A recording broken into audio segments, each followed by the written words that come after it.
SpongeBob SquarePants isn't stupid. Yeah, despite playing dumb and innocent for the past quarter of a century, SpongeBob SquarePants is actually a secret genius. And when you take that to the logical extreme, this adorable yellow rectangle might have some truly dark intentions. Hello Internet! Welcome to Film Theory, the show where F is for film theory, U is for you and me, N is for anywhere and anytime at all, so why not subscribe for new videos every week? So at this point, no one needs an introduction to SpongeBob SquarePants. I mean, everyone knows him, absorbent and yellow and porous is he, and if you don't know him, well, you're basically living under a rock with Patrick. Honestly, one of the most impressive things about SpongeBob SquarePants is just how much staying power it's had. The show first aired on Nickelodeon all the way back in 1999, last century, and it's never left. It has a pretty classic cartoon formula. SpongeBob and his friends get into some silly adventure every week in the town of Bikini Bottom, some slapstick comedy ensues, at least 2 memes are born, complete disaster is averted, and everything starts all over again next episode. It's a classic format that's created some of the most iconic parts of internet culture. Seriously, there's a meme you almost certainly recognize from basically every single episode of this show. And with a brand and characters that strong, it feels like everyone knows their deal, right? Mr. Krabs is greedy, Squidward is a tortured artist, Sandy is from Texas, Patrick is dumb as rocks, and SpongeBob himself is so naive and innocent that it borders on him being a complete idiot. Or is he? Is SpongeBob actually a secret genius? An intelligent mind up there with the likes of Newton, Einstein, and Oppenheimer. I mean, okay, well, let's not get ahead of ourselves. I think just proving that he isn't stupid would be a good start. Yeah, okay, just to be straight up with you loyal theorists, when the team first came up with this idea in our writers' meetings, I thought it was both incredibly silly and incredibly fun. And honestly, those are the best types of episodes. Oh, we're watching an old school cartoon and taking it way too seriously? Hell yeah, brother, that's some dumb fun and I'm here for it. And honestly, when you do look at the evidence, there's a shocking amount of it pointing to SpongeBob being much more intelligent than he lets on. And if we keep pulling that thread, soon it becomes clear that he's doing something truly dark and vile with that intelligence, all for his own sick amusement. Yes, really. So are ya ready, theorists? Aye, Captain! I can't hear you! Aye, Captain! Let's go! So it's kind of obvious that a lot of the secret ingredient for the formula of a SpongeBob SquarePants episode is that SpongeBob here isn't exactly the sharpest spatula in the kitchen. His lack of intelligence and seeming innocence are a huge component to basically every plotline in the show. And hey, scientifically that makes sense. Yeah, sea sponges, which SpongeBob is based on, actually don't have brains or even a nervous system. Yeah, they're just kind of vibing out there in the ocean, just chilling out. So checks out that SpongeBob would be brain dead, yeah? Well, here's the thing. SpongeBob isn't a normal sea sponge without a brain. In fact, we have a lot of proof that SpongeBob does have a brain, and not only that, but a big one, like human-sized and shaped. And because of that, when he wants to, SpongeBob shows a lot of factors of intelligence. For example, in the episode Squid's Day Off, SpongeBob is able to quickly and accurately shout out tons of ways to make change for $1. Do you want 4 quarters, or 10 dimes, or 20 nickels, or 100 pennies, or 1 quarter, 3 dimes, 7 nickels, and 10 pennies? Now, if it were just those smaller breakdowns like 4 quarters or 10 dimes,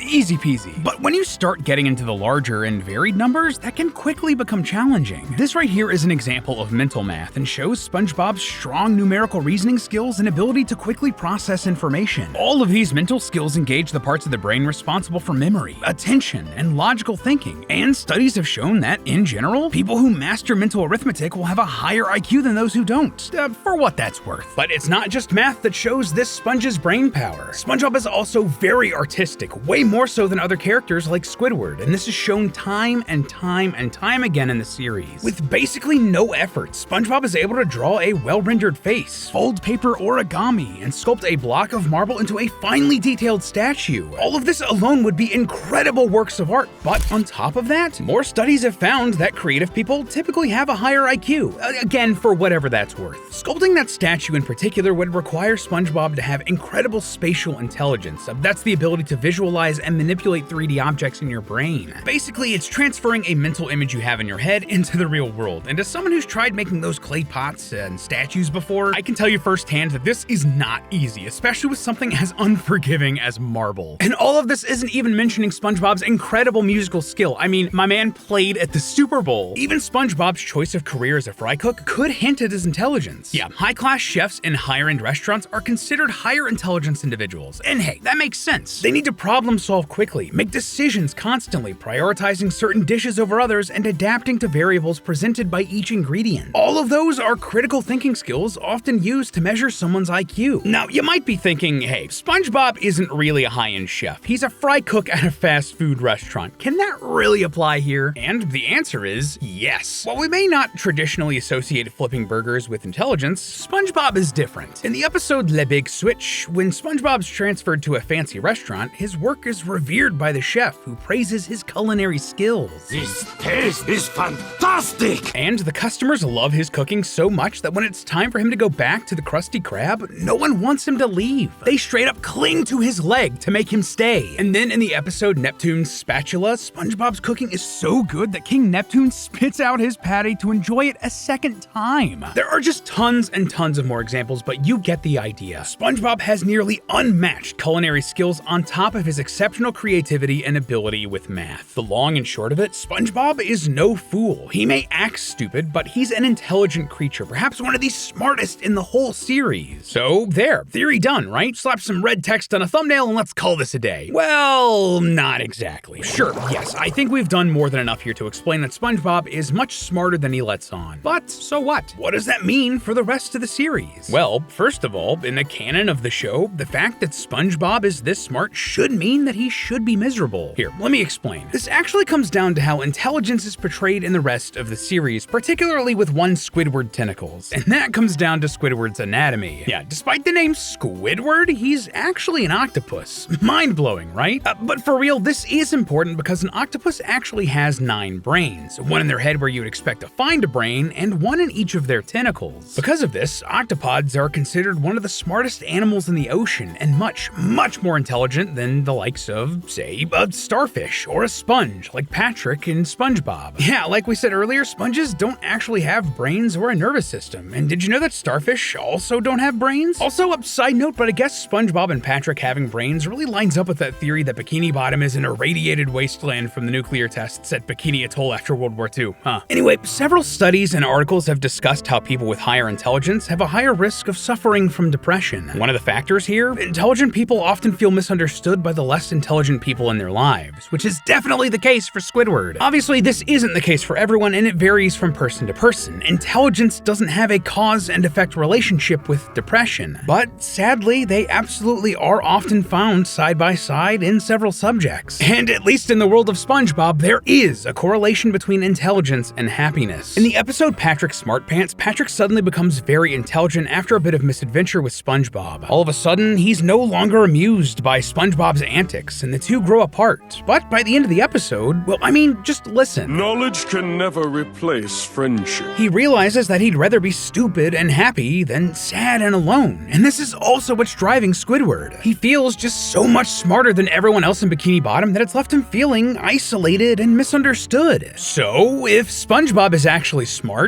and being smart in this world seems to make you miserable, why isn't SpongeBob miserable all the time? Shouldn't he be just as sad as Squidward or Patrick when he had his big Markiplier brain? Maybe, but perhaps SpongeBob is finding a way to vent that sadness, that frustration, taking those negative feelings out on someone in particular, making someone else's life absolutely miserable to make his own just that little bit better. Yeah, you know how Squidward always seems sad and seems to hate SpongeBob? Maybe that isn't just because he finds SpongeBob annoying. Maybe it's because SpongeBob is intentionally hurting Squidward, mentally, emotionally, and physically. Yeah. Okay, listen, I know that's a big claim, I get it, it's out there. But when you go back and watch the series looking for moments where this happens, it comes up surprisingly often. For example, sometimes SpongeBob will take the pranks that Squidward pulls on him and turn them on their head, making them backfire on Squidward. In the episode Funny Pants, Squidward tricks SpongeBob into never laughing again because it annoys him, resulting in SpongeBob falling into a deep depression. This causes him to cry loudly, a sound that Squidward ultimately hates even more. I think I found the one thing I hate more than his laugh. In Naughty Nautical Neighbors, Squidward tricks Patrick and SpongeBob into no longer being friends after their laughter ruins his cooking. But they both just end up independently annoying Squidward even more than before. And in the episode Squid on Strike, when both characters go on strike, it ends with both of them out of a job, and SpongeBob ends up just annoying Squidward all day, every day. You get the point. Basically every time Squidward tries to control or hurt SpongeBob, it never works as planned. It always backfires. Now, it would be easy to point to all of this and just say that it's normal animated TV karma. Squidward was mean, so he has to face the consequences by the end of the episode. Does SpongeBob really have to be involved in all of that? The reason for it? And hey, I hear you, but that doesn't take into account all of the times we see SpongeBob trick Squidward himself. Just a few examples. In the episode Idiot Box, SpongeBob and Patrick are having fun in a cardboard box, but when Squidward wants to see what's in the box, he sees nothing. SpongeBob explains that Squidward just has no imagination. He can see that this basically triggers Squidward and ends up with Squidward sneaking into the box later and pretending to drive a race car, though in reality it's just a garbage truck taking him to the dump. SpongeBob kind of broke Squidward's mind here and left him in a terribly embarrassing situation. But it doesn't stop there. It's not just his ego he hurts, he also hurts Squidward's wallet. In the episode The Paper, SpongeBob goes all out, making just a single piece of paper appear so valuable to Squidward that he ends up trading everything he owns for it, only for Patrick to come along and use it to throw away chewing gum, leaving Squidward with nothing. And if that wasn't enough, he even gets Squidward physically injured in life-threatening situations. In the camping episode, SpongeBob warns Squidward about the dangerous sea bears and all of the things that can attract them. Squidward, of course, doesn't believe in sea bears and does all of the things that SpongeBob warns against. And when Squidward questions why a sea bear doesn't show up, SpongeBob says, "Maybe it's because you're not wearing your sombrero in a goofy fashion." And of course, a sea bear immediately shows up and attacks Squidward. SpongeBob could have just done nothing here and spared Squidward from that pain, but instead, my man more or less used reverse psychology and got Squidward mauled by a sea bear. And man, this isn't even the only time this sort of thing happens. In jellyfishing, SpongeBob takes Squidward to go jellyfishing while he's in a full body cast, leaving him to be attacked by the mother jellyfish. In restraining SpongeBob when Squidward burns his hands, instead of pouring water on it to soothe the injury, SpongeBob accidentally pours it on the floor first, before Squidward's whole body ends up in a frying pot. And then in Choir Boys, when Squidward is trying to ignore SpongeBob, SpongeBob decides, "This giant pothole ought to get his attention." and this straight up causes Squidward to crash and get launched into a jellyfish field where he gets electrocuted. And just the cherry on top here, we know for a fact that SpongeBob isn't innocently stumbling into these actions that hurt Squidward. No, he's deliberately annoying him, deliberately hurting him, aware of just how much he gets on Squidward's nerves and how much pain he causes him. Here, check this out. When SpongeBob celebrates the day that he and Squidward first met, the photo album full of his favorite memories of Squidward, they're all just Squidward being miserable or straight up in physical pain. SpongeBob has designated days that he especially annoys Squidward. Do you know what today is? Annoy Squidward Day. No, silly.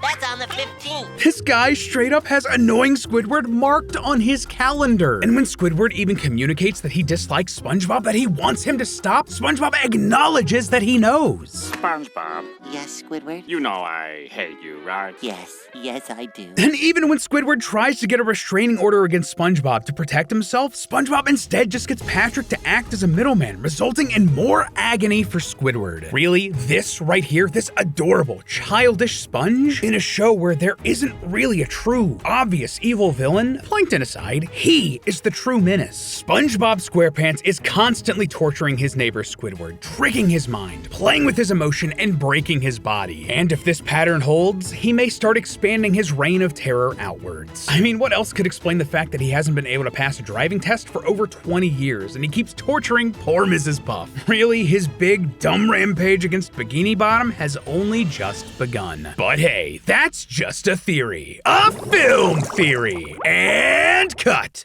Up next on Film Theory, the minions aren't dumb. Wait, I know, hear me out here.